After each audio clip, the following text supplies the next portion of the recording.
Hello and welcome. In today's world, we hear a lot about epidemics, usually focusing on viruses or diseases. But there's another kind of epidemic silently affecting millions, especially older adults: loneliness. It might sound like just an emotional state, something sad but perhaps not truly dangerous. However, what if I told you that feeling persistently lonely could be as damaging to your health as smoking or obesity? It's a startling thought, isn't it? Stay with us for the next few minutes because we're going to delve deep into this often overlooked issue. We'll explore the hidden dangers of loneliness in our later years, uncovering how it impacts not just our mood, but our brain function and physical health in profound ways you might never have imagined. This isn't about making you feel worried. It's about shedding light on a critical topic and empowering you with understanding and, importantly, solutions. Many people feel lonely from time to time, but chronic loneliness is different. It's a pervasive feeling of being disconnected, misunderstood, or lacking companionship. We'll break down what loneliness truly means, why it's becoming so common among seniors, and most importantly, what science tells us about its surprising effects on our overall well being. Don't go anywhere. Understanding this loneliness epidemic is the first step towards protecting yourself and those you care about. Let's explore this together with simple explanations and clear insights. First, let's clarify what we mean by loneliness. It's crucial to understand that loneliness is not the same as simply being alone. Many people cherish solitude, enjoying quiet time for reflection, hobbies, or just peace. Being alone is a physical state, the absence of other people. Loneliness, however, is a feeling, an emotional state. It's the distressing feeling that arises when there's a mismatch between the social connections you want and the social connections you have. You can feel lonely in a crowded room, or even while living with family, if you don't feel understood, connected, or valued. It's about the quality of your relationships, not just the quantity. Think about a fictional character. Let's call her Eleanor. Eleanor lives in a bustling retirement community. She sees people every day, eats in a communal dining room, but she feels deeply lonely because she hasn't formed any close, meaningful friendships where she feels truly seen and heard. Her previous close friends have either passed away or moved far away. So, while she isn't physically isolated, she experiences the pang of loneliness because her need for deep connection isn't being met. This distinction is vital. It highlights that loneliness is subjective. It's about your internal feeling of disconnection, regardless of how many people are physically around you. Understanding this helps us recognize that simply being around others isn't always the cure. Meaningful interaction is key. Now, let's talk about the brain. We often think of loneliness as purely an emotional burden affecting our mood. While it certainly does contribute to feelings of sadness, anxiety, and even depression, its impact goes much deeper, affecting the very structure and function of our brains. Research is increasingly showing a strong link between chronic loneliness and cognitive decline in older adults. Think about it. Social interaction is like exercise for the brain. Engaging in conversations, sharing ideas, listening to others, and navigating social situations keeps our minds active and challenged. When these interactions are lacking, the brain doesn't get that regular workout. Studies suggest that prolonged loneliness can increase the risk of developing dementia, including Alzheimer's disease. The constant stress associated with feeling lonely might also play a role, potentially impacting areas of the brain responsible for memory and decision making.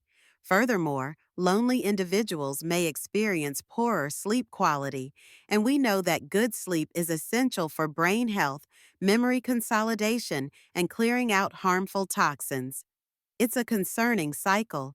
Loneliness can affect sleep and increase stress, both of which can negatively impact brain function, potentially leading to further cognitive issues. This isn't meant to frighten, but to highlight how crucial social connection is for maintaining not just emotional balance, but also sharp cognitive function as we age. The effects of loneliness aren't confined to our minds. They ripple outwards, impacting our physical health in significant ways. It might seem strange that an emotion can affect our bodies so directly, but the mind body connection is incredibly powerful. Chronic loneliness acts as a form of long term stress. This sustained stress can trigger the release of hormones like cortisol. While cortisol is helpful in short bursts, constantly elevated levels can wreak havoc on the body. Research links chronic loneliness to an increased risk of serious physical health problems.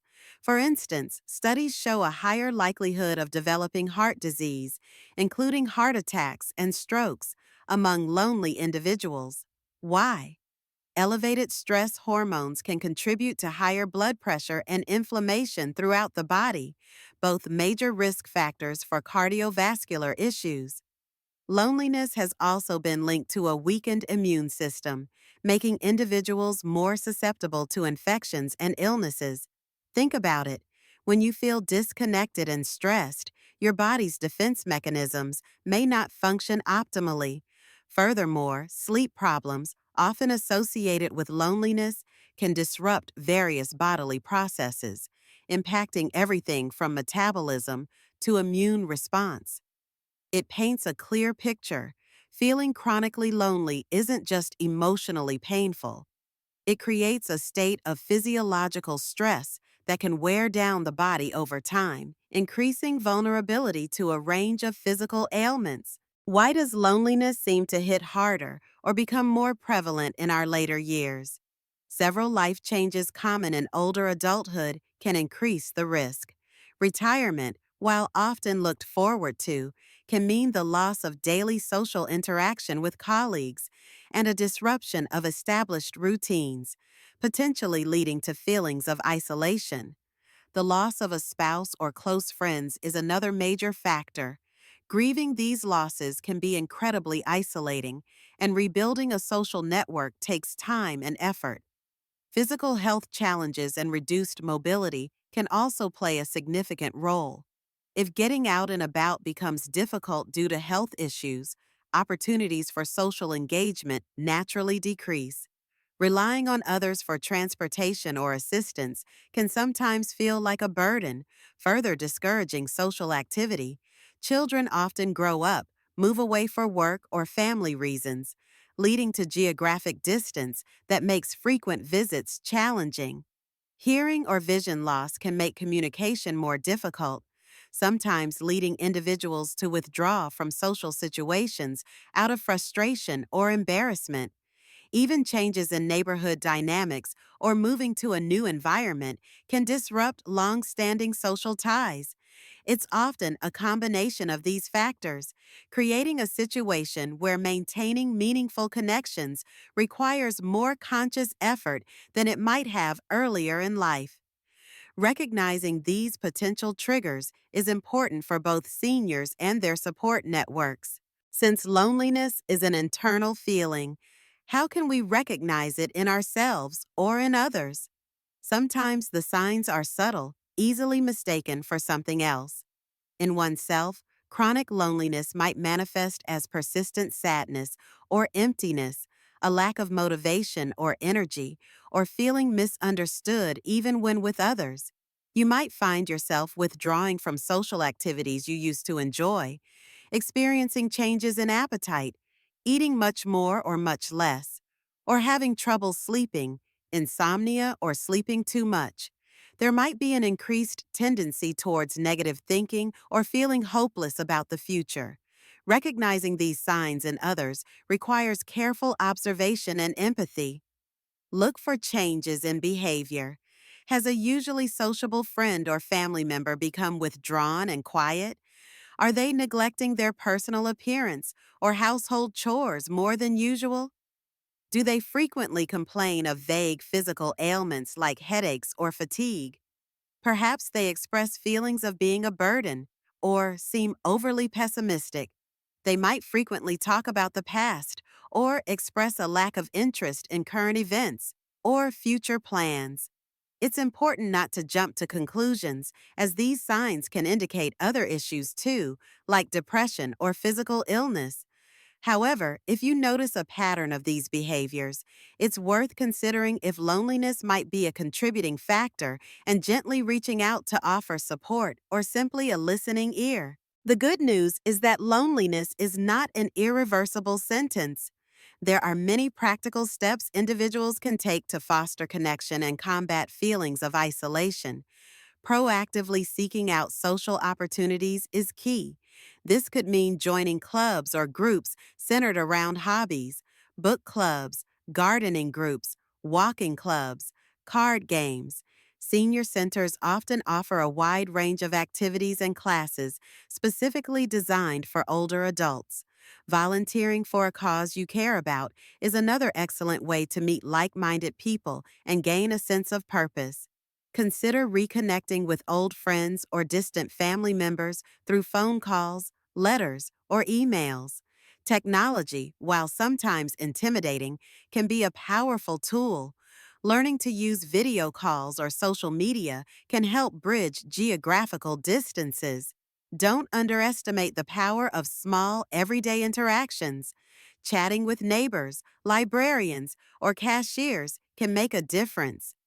If mobility is an issue, explore transportation options or look for activities that can be done from home, like online groups or phone buddy programs.